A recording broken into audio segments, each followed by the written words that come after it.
Good morning, good morning, good morning. 8:10 on your hometown station, KHTS. Be careful of the fog, but while you're sitting in traffic on that 14, possibly Sierra Highway, we can talk to our good friend, Dr. Feldman from Prima Pediatrics. We were having a great conversation off air. Congratulations on the million grandkids you now have. Well, thank you. Actually, the funny thing is, it leads right into my topic. My daughter's twins were born a few weeks ago, mid-January, in Israel. And for the big ceremony for the baby naming, one of the aunties and their cousins could not make it in because they lived in Jerusalem where it snowed. And that was really something else, that they had snow in Jerusalem. But actually, I've been there a few times when it snowed. Jerusalem's weather is very much like ours. Really? Very much. Except for the snow. Except for the snow part. Except that, it does snow there. But it does snow here. It's just that it hasn't done it in a while. But I heard that this afternoon, it's possible. It may happen. It may happen because the elevation's been lowered to, I think, 1,500, I think, right. I heard. The last time we got snow in the area, I want to say was 2011, January 3rd-ish.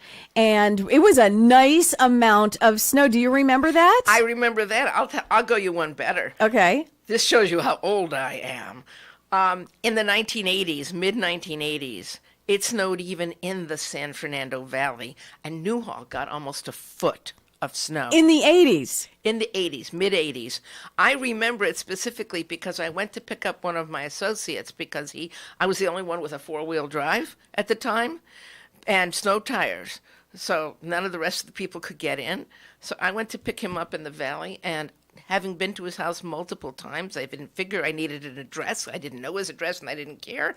I couldn't figure out which house was his because they were all white. Everything was snowed on. Everything was snowed on. Well, it could happen. It could happen again. And I tell you, winter can be tough, especially, winter. We have some days that are a little bit nicer than others. It's been chilly for a very long time. 3 weeks we're going on 50s. We're topping out in the 50s. Then we had the rain and it's cold. How does this affect your practice? Well, it's very interesting. Each time it really pours, I think, maybe it'll be quieter today because nobody's going to want to go out in this weather. And so far, I've been completely wrong. Each single time, we are so dang busy as is everyone else. In fact, almost all the pediatric wards in the entire LA County are filled to the brim because it is causing so much infectious disease. The colder weather promotes the travel of respiratory infections. It does? Tell me more. How does that happen? Because as the temperature drops, those little hairs inside your nose, that, if they get too long, you like to clip them. There are even smaller hairs that you can't see called cilia, and the colder the temperature, the less they move. The less they move, the more mucus builds up.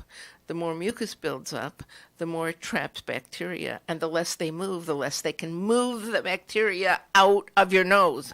Viruses, of course, included. So what happens is you end up with more virus and more bacteria, and bingo! There you go. And plus, let's add in kids are little petri dishes anyway. Of course they are. Because they need to touch absolutely everything. They have to touch everything. And when I say everything, I literally mean everything. Well, they certainly go with the 4 Fs. You know what the 4 Fs are? What are the 4 Fs? Food, fingers, feces, and fomites. And what's a fomite? Fomites is everything that's not food or feces. So the 4 Fs, they touch everything, and then in addition to this weather, is there any way to prevent any of this? Well, not in completeness. I mean, yes, there is one way. You could isolate your child in a bubble and feed them through a tube, but that's not a very particularly practical nor reasonable way to do it. But there are some things. For example, people really don't know this very well, but alcohol. Those alcohol gels, those cleansing gels that they have? Yes. Is actually more active against viruses than just plain hand washing with soap. I did not know that. But it isn't as good against bacteria. So if you do the following thing, which is you wash your hands with soap and water, And you do what my 4-year-old granddaughter does, which is you sing the happy birthday song. If you sing the happy birthday song to completion, it's the exact amount of time that you need to wash your hands. But at a reasonable pace. You're not, happy birthday to you, happy birthday to you. You got to do happy birthday. No, not that long. Really? No. You can What's go, a reasonable pace? Happy birthday to you, happy birthday to you. Listen to her Happy go. birthday, Listen happy to birthday, her go. Happy birthday to you. I think Bing, you've just washed your hands. I think I'm cutting that out. My birthday's in July. I think I'm going to cut that out for myself. Yeah, well, in our family, I now have 7 January birthdays. Right after the holidays. Yep. You're broke. I know. So I sure am. So we need to wash the hands, wash your hands, the antibacterial, and water, and then you use the gel. And then the gel. Now, in our practice, for example, we also gel our stethoscope heads, which is something a lot of doctors don't remember to do. But your stethoscope head that you put on everybody's chest, it carries stuff too. But if you alcohol gel it, number one, it dries almost immediately, so it doesn't screw up your listening. And number two, it gets rid of your respiratory viruses. We also do something else in our practice. I'm not sure if other practices do that, and that is if a child comes in coughing, we give them a mask. That is so brilliant. That is so brilliant. And I can tell you that my pediatrician does not do that. I've not seen a mask. Well, one of the reasons we got so strict with it is because in my practice, we also take care of a number of kids who can't be immunized because of immune problems or cancers and stuff, because we do kind of a very complex group as a subgroup of what we do. And so we realized we had to do something, and that's what started it. But then we recognized that we're not getting nearly as many illnesses that were contracted in our waiting room. Brilliant. So the mask is absolutely brilliant. So we have the 4 Fs. I've learned so much this morning in such a short amount of time. We've got the 4 Fs. We've got the washing of the hands. In addition to the gel, your practice even goes above and beyond. Right, which some people say is, I mean, for a medical practice, it's a good idea. For everyday practice, I don't think everybody wants to walk around with masks. But you'll notice that in the East Coast, when they go outside, they wear their mufflers across their face. They sure do. Because it keeps it warm, and also, guess what else it does? It keeps the germs in.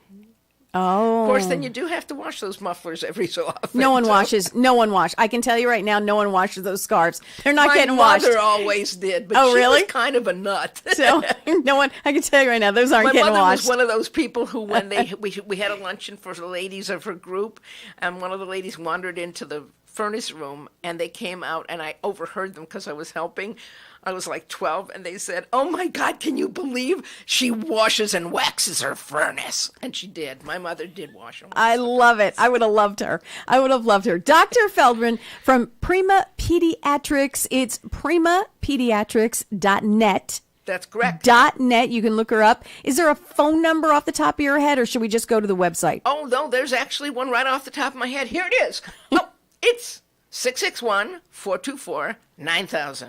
And do we get, if we schedule an appointment with you with our kids, will we get this personality in that room as well? Oh, of course. Fantastic. I love it. Always a pleasure having you, and Dr. Feldman, you take care. The Hometown Morning.